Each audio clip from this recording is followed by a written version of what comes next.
We go here so you can see the lake. And then, ito ulit. Yan na lang. Hindi natin i-close up. So, for more on pictures naman siya.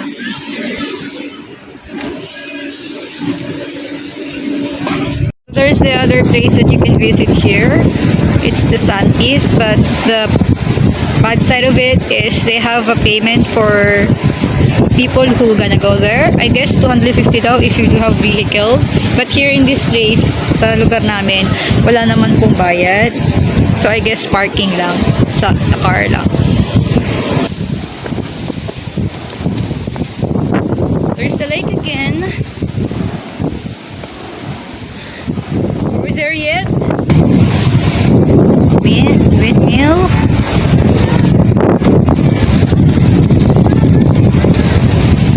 Ayan. Hindi ko sure kung 27 siya. Parang it's not more. It's not 27. I think it's less than 27.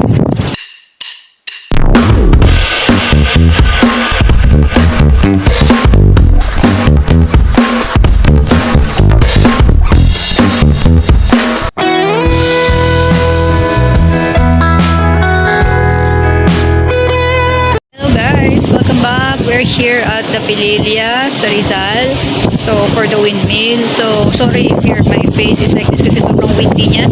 So, nandito po tayo ngayon and I will show you everything here in Pililla. So, there's the lake.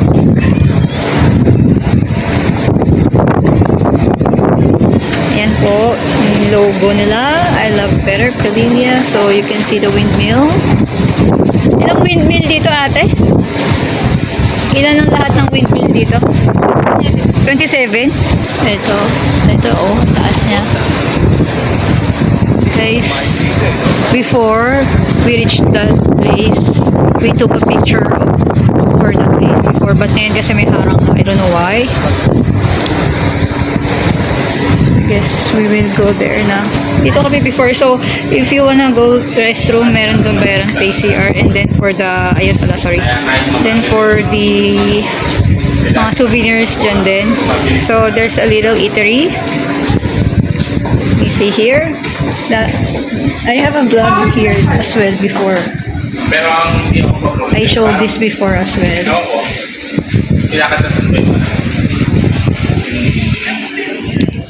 Yan guys, read nyo na lang ah. It's very windy here.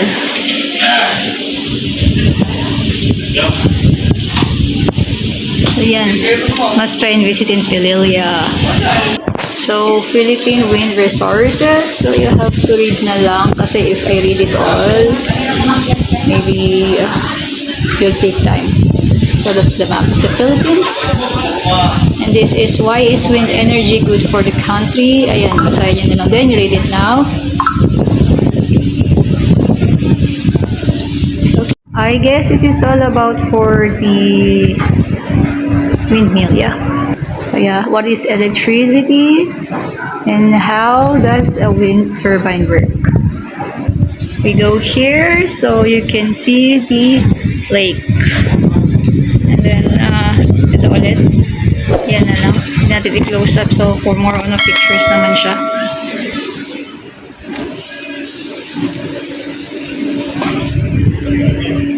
Guys, ang lamig ngayon. Today is January 2026. So, this one dito sa loob is for the souvenirs. As you can see guys, this is for the souvenirs but there's no people. I guess it's closed. There's the other place that you can visit here. It's the Santis, but the bad side of it is they have a payment for people who gonna go there. I guess 250 daw if you do have vehicle. But here in this place, sa lugar namin, wala naman pong bayad. So I guess parking lang, sa car lang. And I guess there's no difference if you go here and over there. So we choose here. We better choose here because the windmills are closer here than on the Santis. So I will show you everything around here. Maybe later I'm gonna go on that part. Sabi may payment daw na 10 pesos for you can see the 27 windmills. I give you deck. There's a dog. Hi dog. And then there's the paying CR and then the souvenir. Ayan na po yung kabuuan niya. So that's the windmills, and the tree, and there you go. So pupunta po kami dyan sa taas.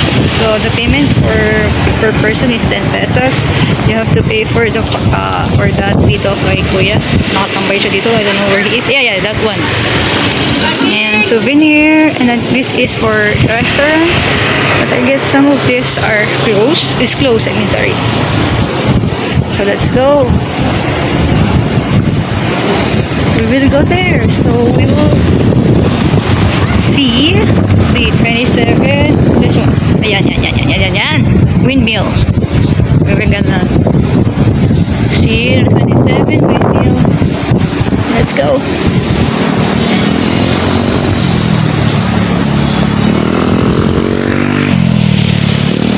Private viewing, did you guys see?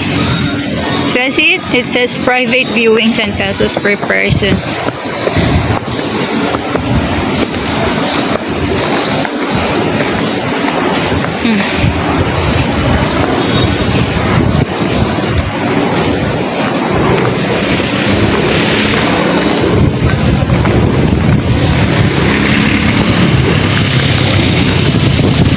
Ayan guys.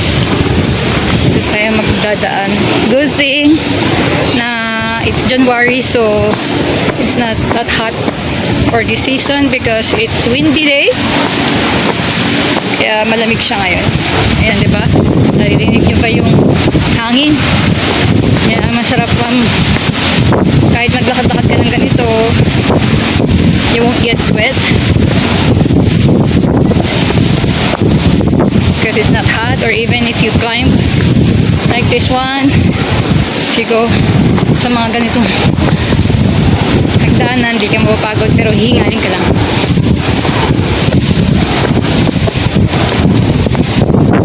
There's the lake again. Are we there yet? Not yet. Almost. At least meron silang viewing deck dito na. It's too steep.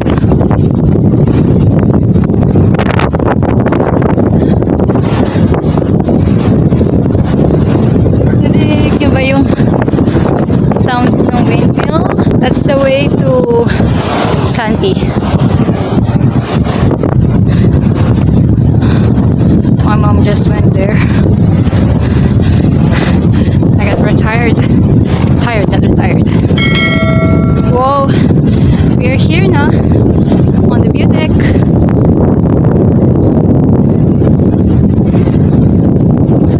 Teka lang guys, I'm gonna show you one by one. Wow. Yeah, I'm not sure if the windmills are 27. Sabi kasi 27 but I'm not sure. So there's another place pa pala. Guys, you can see that. It's the windscape. Yan. Windscape. So, ayan na po. This is the windmills.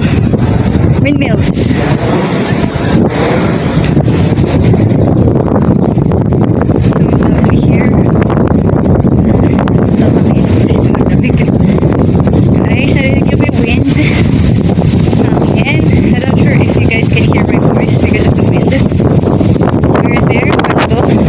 So, we climb here. It's so beautiful.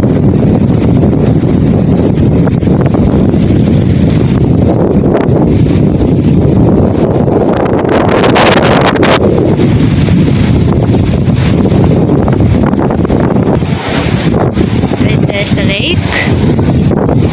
There. Windmill.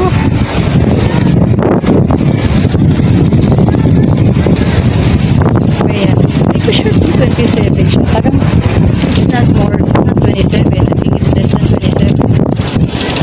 Guys, can you comment down below if how many windmills are here?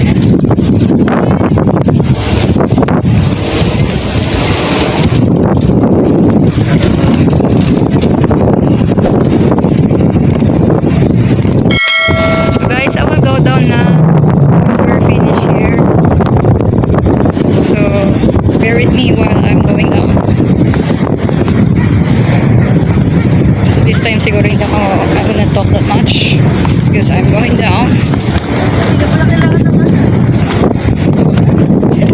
The sun is shining now, but it's still cold here, so there's not a problem if you walk here. But I suggest you don't go here this summer because we all know that Philippines is so hot, hungry. So I advise you to go here, to visit here when our weather is cold. Again, if you want to visit the view deck, you have to pay 10 pesos per person. And then there's no payment in here for every people. You have to pay lang for the parking lot. Oh, I mean parking space. Sorry, for the cars or vehicle. Sorry.